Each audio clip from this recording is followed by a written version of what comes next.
இனிமே கண்ணை மூடிட்டு கடலை எண்ணெய் வாங்கலாம். ஏன்னா மந்த்ரா கடலை எண்ணெய் இதயத்தின் தயாரிப்பு. வறுக்க பொரிக்க ஏன் எல்லா சமையலுக்கும் மந்த்ரா தான். மந்த்ரா கடலை எண்ணெய், அபார ருசி, ஆரோக்கியமான உடல் நலம். வணக்கம். செய்திச் சுருக்கம். இஸ்ரேல் பயணம் முடிந்து நாடு திரும்பினார் மோடி. பிரதமர் நரேந்திர மோடி 2 நாள் பயணமாக இஸ்ரேல் சென்றார். அவரை விமான நிலையத்தில் இஸ்ரேல் பிரதமர் நெதன்யாகு நேரில் வரவேற்றார். அந்நாட்டு பார்லிமெண்டில் பிரதமர் மோடி உரையாற்றினார்.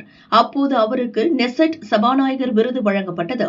தொடர்ந்து இந்தியா இஸ்ரேல் இடையே பாதுகாப்பு, ஒத்துழைப்பு, வர்த்தகம், முதலீடு உள்ளிட்ட பல்வேறு துறைகளில் 17 முக்கிய புரிந்துணர்வு ஒப்பந்தங்கள் கையெழுத்தாகின. மாலையில் பிரதமர் மோடி இஸ்ரேலில் உள்ள இந்திய வம்சாவளியினருடன் கலந்துரையாடினார். இதையடுத்து நேற்று மாலை இஸ்ரேலிலிருந்து புறப்பட்ட பிரதமர் மோடி இன்று அதிகாலை டில்லி வந்தார். பிரதமரின் தமிழக பயணம் விவரம் வெளியீடு. பிரதமர் மோடி பிப்ரவரி 28, மார்ச் 1 தேதிகளில் புதுச்சேரி மற்றும் தமிழகத்தில் சுற்றுப்பயணம் செய்யவுள்ளார். மார்ச் 1 புதுச்சேரி அரசு கட்சி நிகழ்ச்சிகளில் பங்கேற்றுவிட்டு மதியம் 2:45 மணிக்கு தஞ்சாவூர் செல்கிறார். அங்கு ஓய்வுக்கு பிறகு விமானத்தில் புறப்பட்டு மதியம் 3:30 மணிக்கு மதுரை வருகிறார்.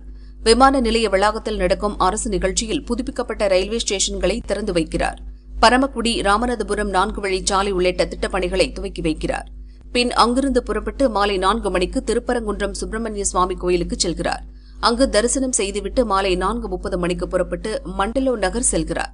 அங்கு பிரச்சார பொதுக்கூட்டத்தில் பேசிவிட்டு மாலை 5:30 மணி அளவில் புறப்பட்டு மதுரை விமான நிலையம் வருகிறார்.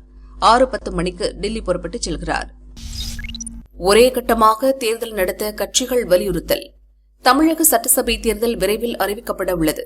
தேர்தலை நேர்மையாக, வெளிப்படைத்தன்மையுடன் நடத்துவதற்கான ஆலோசனைகளை பெற தமிழகத்தில் உள்ள 12 அங்கீகரிக்கப்பட்ட கட்சிகளுக்கு தேர்தல் ஆணையம் அழைப்பு விடுத்தது.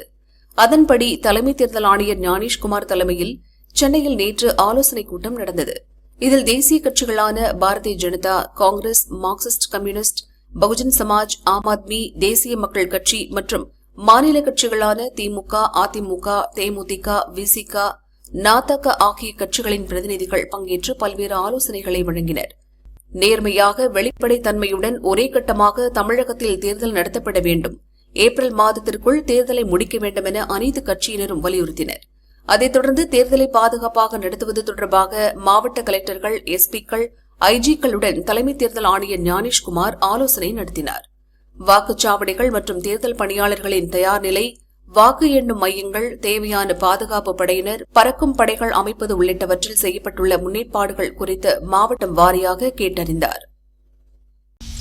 ராமதாஸ் பேரனுடன் பாரதிய ஜனதா டீல், பழனிசாமியும் விருப்பம்.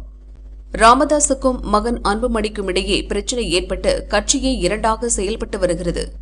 இந்த சூழலில் ஜனவரி 7 பாமக தலைவர் அன்புமணி தேஜா கூட்டணியில் சேர்ந்தார்.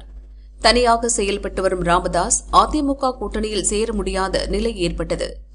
அதிக கட்சிகள் இருப்பதால் ராமதாஸை சேர்க்க திமுகவும் தயக்கம் காட்டி வருகிறது. பட்டியல் இனத்தோரின் ஓட்டுகளை இழக்க வேண்டியிருக்கும் என கூறி தாவேகாவும் தயங்குகிறது.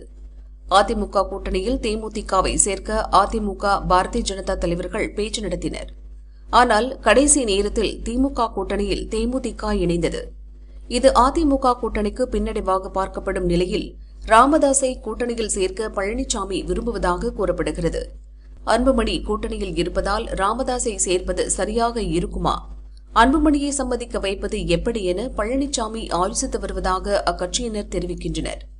திமுக அல்லது பாரதிய ஜனதா கூட்டணியில் இணைய தன் ஆதரவாளர்களுடன் ராமதாஸ் ஆலோசித்து வருகிறார். அவரது தரப்பில் மகள் ஸ்ரீகாந்தியும் பேரன் சுகந்தனும் கூட்டணி பேச்சு நடத்தி வருகின்றனர். சென்னை MRC நகரில் உள்ள ஹோட்டலில் பாரதிய ஜனதா பிரமுகர்களை சுகந்தன் நேற்று சந்தித்து பேசினார். அப்போது பாரதிய ஜனதா தரப்பில் சில வாக்குறுதிகள் அடங்கிய கடிதம் சுகந்தனிடம் கொடுக்கப்பட்டது. அந்த கடிதத்துடன் சென்று தைலாபுரம் தோட்டத்தில் ராமதாஸை சந்தித்து சுகந்தன் பேசியுள்ளார். இதையடுத்து யாருடன் கூட்டணி என்பதை நாளைக்குள் அறிவிப்பேன் என ராமதாஸ் கூறியுள்ளார். ஒதுங்குகிறார் மூத்த அமைச்சர், களமிறங்குகிறார் கனிமொழி.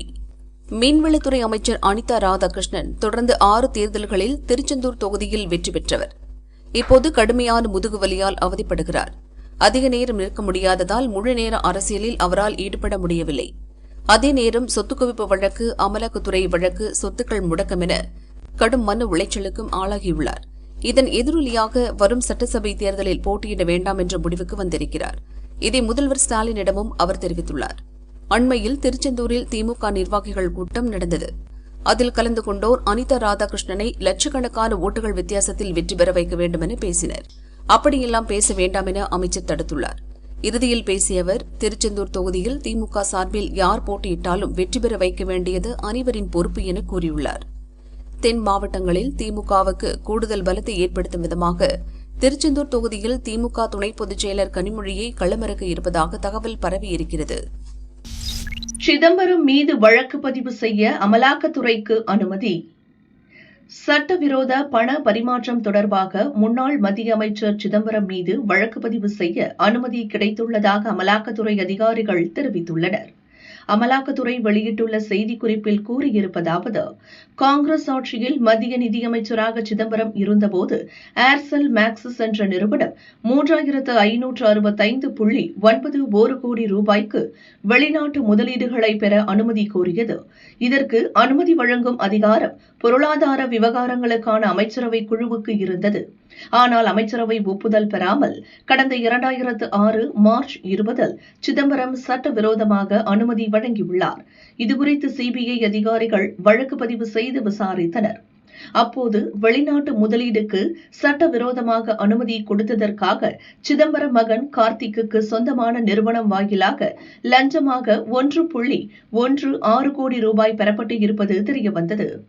இப்பணம் தொடர்பாக கார்த்தி மற்றும் சிதம்பரம் ஆகியோரிடையே பண பரிமாற்றம் நடந்திருப்பதையும் சிபிஐ அதிகாரிகள் கண்டறிந்தனர். இந்த விவகாரத்தில் சட்டவிரோத பண பரிமாற்றம் நடந்திருப்பது பற்றி அமலாக்கத்துறை அதிகாரிகளும் விசாரணை நடத்தினர். இந்நிலையில் உச்சநீதிமன்ற உத்தரவின்படி சிதம்பரத்திற்கு எதிராக வழக்கு பதிவு செய்ய அமலாக்கத்துறை அதிகாரிகளுக்கு மத்திய பொருளாதார விவகாரங்களுக்கான அமைச்சரவை ஒப்புதல் வழங்கியுள்ளது. இதற்கான கடிதத்தை சட்டவிரோத பண பரிமாற்ற வழக்குகளை விசாரிக்கும் டில்லி சிறப்பு நீதிமன்றத்தில் அமலாக்கத்துறை தாக்கல் செய்துள்ளது என கூறப்பட்டுள்ளது. கூகுள் வரைபடத்தில் ஆதார் சேவை மையங்கள் சேர்ப்பு. இந்தியா முழுவதும் அங்கீகரிக்கப்பட்ட ஆதார் மையங்கள் உள்ளன. அவற்றை மக்கள் எளிதில் கண்டறியும் வகையில் கூகுள் வரைபடத்தில் அவற்றை இடம்பெற செய்வதற்கான நடவடிக்கைகள் மேற்கொள்ளப்பட்டு வருவதாக தகவல் தொழில்நுட்ப அமைச்சகம் தெரிவித்துள்ளது. இந்த முன்முயற்சி நாட்டின் அனைத்து பகுதிகளிலும் வசிக்கும் மக்களுக்கு ஆதார் சேவைகளை எளிதில் பெற வழிவகுக்கும். ஆதாரில் மூத்த குடிமக்கள் மற்றும் குழந்தைகளின் பெயர்களை சேர்ப்பது, முகவரி, மொபைல் எண் போன்ற விவரங்களை புதுப்பிப்பது என பல்வேறு சேவைகளை எளிதில் மேற்கொள்ளும் வகையில் இத்தகைய முயற்சிகள் மேற்கொள்ளப்பட்டு வருகிறது. இந்த வரைபட தகவலில் வாகனம் நிறுத்துவதற்கான வசதிகள், ஆதார் மையங்கள் செயல்படும் நேரம் உள்ளிட்ட பல்வேறு தகவல்களையும் தெரிந்து கொள்ள முடியும். இந்த வசதி விரைவில் பயன்பாட்டுக்கு வரும் என தகவல் தொழில்நுட்ப அமைச்சகம் தெரிவித்துள்ளது.